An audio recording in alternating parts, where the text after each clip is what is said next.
আসসালামু আলাইকুম everyone, welcome back to my channel Sheikh Sonali blog. আজ তোমাদের সঙ্গে শেয়ার করছি সুইচ রোল। চলো রেসিপিটি দেখে নেওয়া যাক। প্রথমে আমি চুলায় একটি প্যান বসিয়ে দিয়েছি। এর মধ্যে আমি আগে থেকে নারকেল কুড়ে রেখেছিলাম, সেটি আমি দিয়ে দিলাম। দিয়ে আমি ভালো করে নেড়ে নেব। তারপর এর মধ্যে আমি অ্যাড করছি 1 বাটি খেজুরের গুড়। তোমরা তোমাদের মতো দিতে পারো, কেউ কমও দিতে পারো, কেউ বেশিও দিতে পারো। আমি এখানে 1 বাটি গুড় অ্যাড করলাম। করে খুন্তির সাহায্যে ভালো করে মিশ্রণটি আমি মাখিয়ে নিচ্ছি। দেখো, ঠিক এইরকম ঝরঝরে হয়ে গেলে আমি এটি তুলে সাইডে রেখে দেবো। তারপর আবারও চুলায় একটি প্যান বসিয়ে নিয়েছি। এর মধ্যে আমি 2 কাপ পানি অ্যাড করছি। যখন বলক উঠে যাবে এর মধ্যে আমি পরিমাণ মতো নুন অ্যাড করলাম। তারপর আমি 2 কাপ ময়দা অ্যাড করলাম। ময়দাও দিতে পারো, চালের গুঁড়াও দিতে পারো। আমি এখানে দুটিই 1 কাপ করে দিয়েছি। তারপর এটি আমি তুলে নিচ্ছি, নিয়ে একটি ডো বানিয়ে নেব। দেখো, ডোটি একটু নরম হতে হবে। তারপর এটি আমি 2 ভাগে ভাগ করে নেব। নিয়ে এটি ডোটি কিন্তু বড় বড় রাখতে হবে। দেখো, তারপর আমি একটু ময়দা ছিটিয়ে নেব। তারপর একটি লেচি নিয়ে আমি ভালো করে বেলনির সাহায্যে বেলে নেব। এটি অনেক বড় করে বেলতে হবে। তারপর একটি ছুরির সাহায্যে আমি সাইডগুলি ভালো করে কেটে চারকোনা শেপ করে নেব।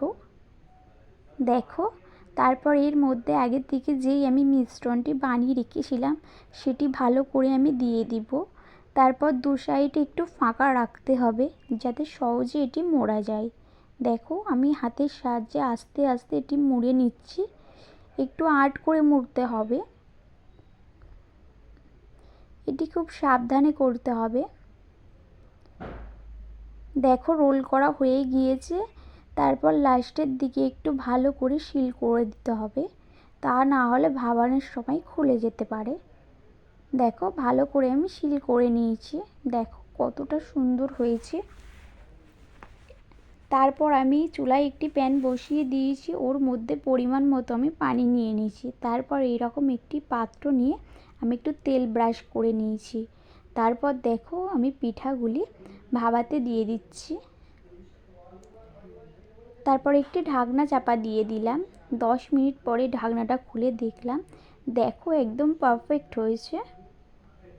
তারপর এটি তোমাদেরকে আমি কেটে দেখাবো। দেখো ঠিক কতটা সুন্দরভাবে ভেবে গিয়েছে। দেখো, এবার আমি তোমাদেরকে কেটে দেখাবো।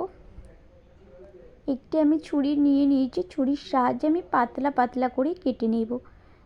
তোমরা তোমাদের মতো কাটতে পারো, কেউ মোটাও করতে পারো।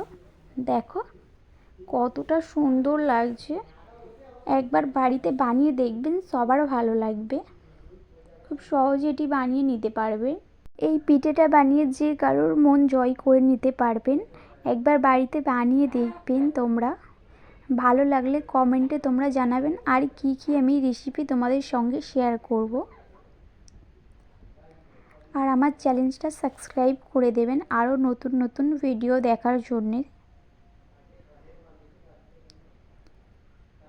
বাড়িতে হলেও একবার ট্রাই করবেন এই রেসিপিটি।